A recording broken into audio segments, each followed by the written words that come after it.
Hi everyone, my name is Kaitlin. I'm the dietitian in the Stoller Infusion and Greenebaum Outpatient Cancer Center. It's such a pleasure to be here. I apologize, I'm still recovering from Dana's talk a little bit. Definitely hits home, I'm sure, for everyone here, and it was truly wonderful to hear her story. No matter how many times I hear it, it still hits me right here, and it's so wonderful to share this day with her and with all of you. It really is.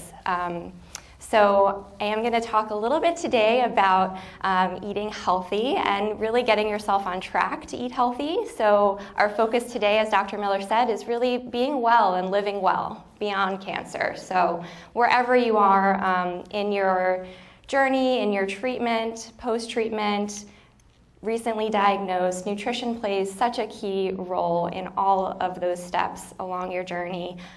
So our focus is going to be a little bit about ways to stay motivated. I know a lot of us out there, we've tried every diet in the book, we've read, we've watched, we've done tons of research on our own, and it really comes down to some of the bare basics. We know that it's important to eat lots of colorful fruits and vegetables and choose whole grains and plenty of fiber, plenty of water. But the tricky part sometimes isn't knowing what to do, it's knowing how to do it and really how to stay motivated. So that's what I'm going to talk to you about today. So these are the top 10 ways to get excited about eating healthy and to stay excited. So hopefully you'll leave here with some ideas for how to get yourself on the right track. So the first tip is make it a family affair. It's really important. We talk a lot about community and fellowship. It's so important to get your family, your friends, or a loved one involved in eating healthy. It's not something that you can do on your own without having some motivation. So making sure that you do reach out and get the family involved. Pick a night or several nights of the week when you have a sit-down meal at the table. Turn off the TV, put the cell phones away, and really focus on family mealtime. Make sure that you involve others in picking recipes and finding the ingredients. Take the family to the grocery store. Really get their hands dirty. Get everyone involved. Sometimes it's fun to change the environment. So if you're getting tired of the same old, change the environment, make it fun. Have a theme, get a cultural theme or a picnic day in the living room, make it fun. Have some candles, change the lighting, have something playing in the background. The next tip is get inspired. Sometimes we run low on inspiration and we get tired of the same old grilled chicken and roasted vegetables, right? So look for ways to get inspired. When you're in the grocery store or at the library, flip through magazines just to look at different pictures. Maybe hop on Pinterest, get a Pinterest account. Does anyone here have a Pinterest account? It's a great place to just flip through and find tons of inspiration for healthy recipes. The library is a great place to borrow cookbooks. You can also, a lot of libraries will do e-books as well. So if you have a Kindle, you can also get recipe books on there. And hop online. These are just some of my favorite websites. So the USDA has a fantastic website called What's Cooking.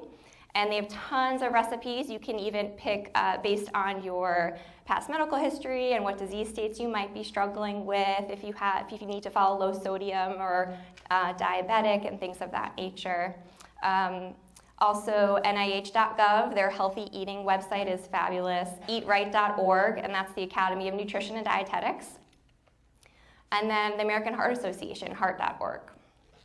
Another really fun thing that's available to us now are these services like Blue Apron and HelloFresh. Has anyone tried those? Yeah, they're a ton of fun. And even, if you're not familiar with cooking or you're just getting started, it can be a great way to get inspired. They basically send you a box or a bag of different ingredients. And a lot of times they're ingredients that you might not be familiar with. So it gives you a chance to play around, experiment, and get excited. My next tip is start familiar. So a lot of us, I think, get overwhelmed. We watch these cooking shows and we see they're roasting duck and doing all kinds of crazy things, but you don't need to start there. Start familiar. So start with your favorite family recipes and then just make a couple tweaks. That's my favorite thing to do. So these are just some examples. I'm not going to go through all of them, but like mac and cheese, right? We all know good old comforting mac and cheese.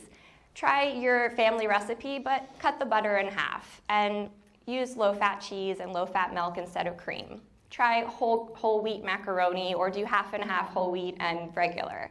So just little tweaks like that, and lo and behold, you have a healthy meal.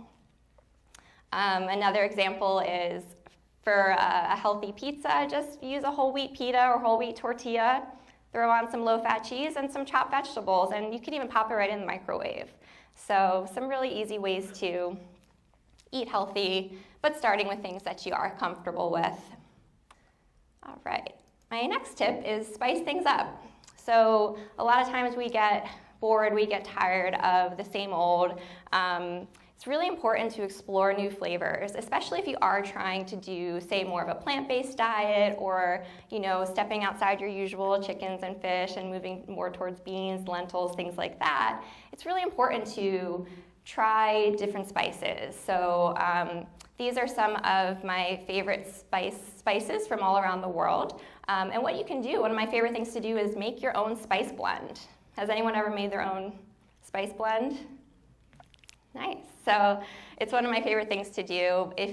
Most of these spices you already have in your cupboard, you just pull out a few, mix them together, and then you have a Mediterranean spice blend or a Greek spice blend, Middle Eastern, Moroccan, and suddenly you're cooking all sorts of flavors from around the world. It makes it really fun. It makes it interesting for a family to try. You might get some weird faces, but the more times they try it, the more times they're exposed to it, they'll wind up enjoying it. My next tip is to get your hands dirty. It helps to really start farm to table right in your home.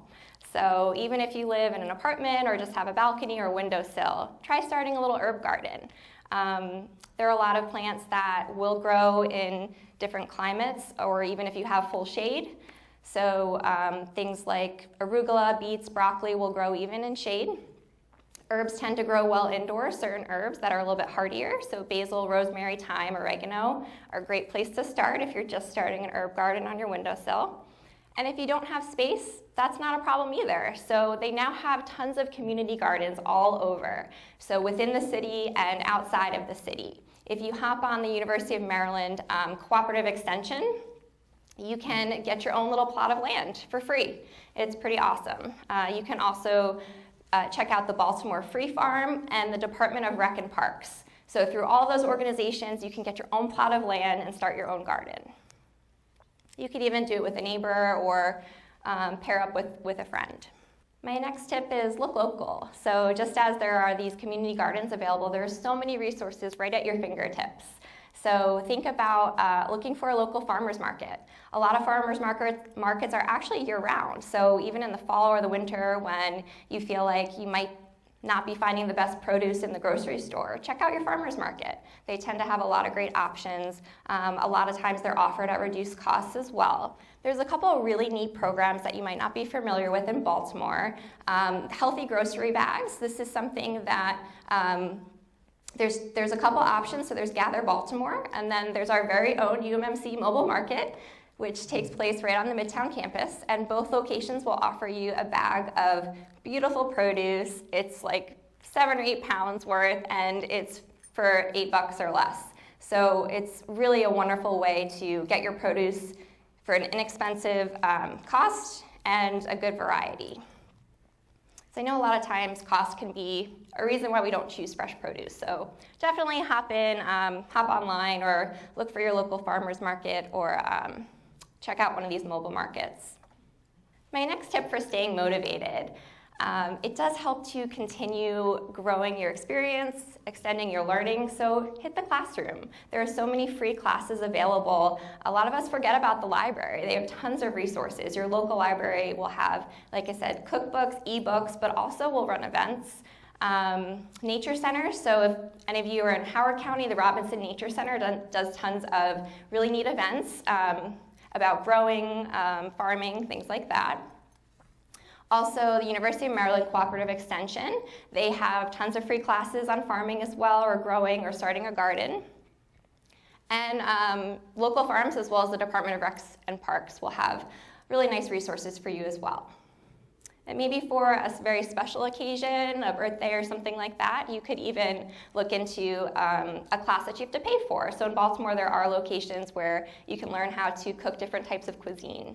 It's a really fun date night or special night out with friends. My next tip, build nutrition into your workout. So really important to make eating healthy part of your lifestyle. That's what it's about. We don't want this to be an afterthought. We want it to become natural to you, part of your everyday. So make it part of your workout. You will notice the difference. If you eat healthy before your workout, if you have a healthy snack post-workout, you're gonna feel so much better. You'll be able to take those extra steps. You'll be able to do those extra stretches, those extra movements, and make strides towards your goals. So it's really important to do both together, not just one without the other. One of the most common questions I get is, what am I supposed to eat after a workout? So the best thing to do is really to do a really light snack. If your next meal isn't for several hours, have it consist of a protein and a whole grain or a fruit with a protein. So pair it up. A good example is a piece of whole wheat toast with some peanut butter, or an apple with some almond butter, or an apple with a slice of cheese. My next tip, pay attention. Again, a lot of times we fall off track, we start eating healthy, or we get on track, after the new year, right? And then by March, it's like, yeah, that hamburger's looking pretty good. So make sure you pay attention. January 1st comes around and you're on the right track. How do you feel? Look at yourself in the mirror. Is your hair looking better? Is your skin glowing?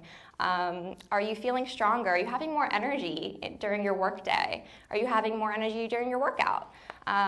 Is your pain different? My favorite thing is keeping track. I always encourage people to keep a journal. Track how you're eating, how you're working out, and how you feel. So I like to give it a score, like score of 1 to 10, score of 1 to 5, but how am I feeling that day? And what did I do differently? So it really helps to make that connection, and it just gives you that motivation. And anytime you fall off track, think about that. Flip back to your journal and say, you know what? My pain was a 4 that day, and I ate this wonderful salad, and that's probably why. So just pay attention to how you feel, and anytime you fall off track, go back to that journal. And finally, know it is okay to fail. It happens. We all fall off track. We all hit bumps in the road, but we need to get back up again. So nutrition will always be there for you.